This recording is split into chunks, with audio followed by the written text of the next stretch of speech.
குட்டிமா தமிழ் டிவி நேயர்களுக்கு வணக்கம். நான் தான் உங்க மணிகண்டன். தொடர்ந்து குட்டிமா தமிழ் டிவி சேனலுக்கு நீங்க நல்ல ஆதரவு கொடுத்துக்கிட்டு இருக்கீங்க. அதுக்கு இந்த நேரத்துல ஒரு மிகப்பெரிய நன்றியை தெரிவிச்சுக்கிறேன். இன்னைக்கு குட்டிமா தமிழ் டிவி சேனல்ல பார்க்க போற படம், திரை விமர்சனத்துல பார்க்க போற படம் ராபர். இது பாத்தீங்கன்னா ஒரு தமிழ் திரைப்படம். தமிழ் திரைப்படத்துக்கு இங்கிலீஷ்ல டைட்டில் வச்சிருக்காங்க. நம்ம நிறைய வீடியோல சொல்லியிருப்போம், தமிழ் படம் எடுக்கக்கூடிய இயக்குநர்கள், தயாரிப்பாளர்கள் பாத்தீங்கன்னா தமிழ்ல டைட்டில் வைங்கன்னு சொல்லிக்கிட்டே இருக்கோம். இவங்க என்னன்னா இங்கிலீஷ்ல டைட்டில் வச்சிருக்காங்க. ராபர்னா ராபரி, அதாவது திருடன், கொள்ளக்காரன், அதுதான் அர்த்தம். இந்த படத்தோட ரைட்டர் யாருன்னு கேட்டீங்கன்னா, மெட்ரோன்னு ஒரு படம் எடுத்த ஆனந்த கிருஷ்ணன், அவர் தான் இந்த படத்தோட ரைட்டர். இந்த படத்துக்கு பாத்தீங்கன்னா ராபர்னு டைட்டில் வச்சிருக்காங்க. இந்த படத்தோட கதை எப்படி ஆரம்பிக்குதுன்னு கேட்டீங்கன்னா, ஹீரோ பாத்தீங்கன்னா வெளியூர்ல இருந்து சென்னையில வேலை பார்க்குற ஒரு மிடில் கிளாஸ் பையன். அவர் பாத்தீங்கன்னா வேலை பார்த்துக்கிட்டே இருக்கும்போது சில ஆடம்பர வாழ்க்கைக்காக நகைகளை திருட போறாரு. முகமுடி போட்டுக்கிட்டு பைக்கெல்லாம் திருடிட்டு போய் பெண்கள்கிட்ட இருந்து நகையை பறிச்சு நகையை விற்க போகும்போது ஒரு குரூப்ல போய் அவர் மாட்டிக்கிறாரு.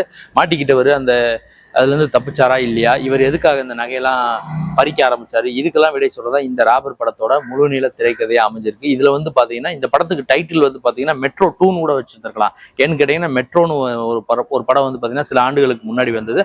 அந்த படத்தோட கதையும் திரைக்கதையும் இதே மாதிரிதான் இருந்தது. இந்த படத்தோட கதையும் திரைக்கதையும் ஒரே மாதிரி தான் இருக்கு. இந்த படத்துக்கு மெட்ரோ 2ன்னு கூட வச்சிருக்கலாம். அது அவங்க ஏன் ராபர்னு வச்சாங்கன்னு தெரியல.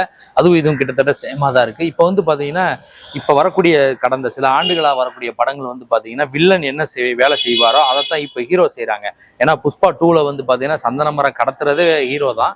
அதை போலீஸ்கார் தட்டி கேட்பாப்புல அவரை நம்ம வில்லனா பார்த்துருக்கோம். அதனால பாத்தீங்கன்னா, தமிழ் சினிமா எடுக்கக்கூடிய இயக்குநர்கள், தயாரிப்பாளர்கள் சில பொறுப்புடன் செயல்பட்டு இனிமேல் வரக்கூடிய படங்கள் பாத்தீங்கன்னா, ஹீரோ ஹீரோ வேலையை செய்யணும், வில்லன் வில்லன் வேலையை செய்யற மாதிரி படம் எடுத்தா நல்லா இருக்குங்கிறது என்னுடைய கருத்து.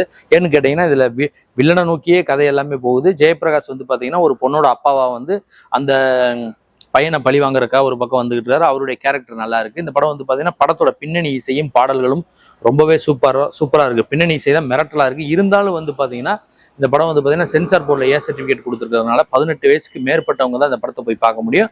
ஒரு விழிப்புணர்வு திரைப்படம்னு சொல்லலாம். ஏன்னா பெண்கள் தனியாக போகக்கூடிய பெண்கள் நகை அணியாம சேஃப்டியா போனா நல்லது, ஆள் நடமாட்டம் இல்லாத பகுதிக்கு பெண்கள் போகாம இருக்கணும் அப்படிங்கிறது தான் இந்த படம் வலியுறுத்தி சொல்லுது. படம் ஓவராலா பார்க்கும்போது ஓகே தான், ஒரு தடவை பார்க்கலாம். நான் பண்ண இந்த வீடியோ உங்களுக்கு பிடிச்சிருந்தா லைக் பண்ணுங்க, கமெண்ட் பண்ணுங்க, ஷேர் பண்ணுங்க.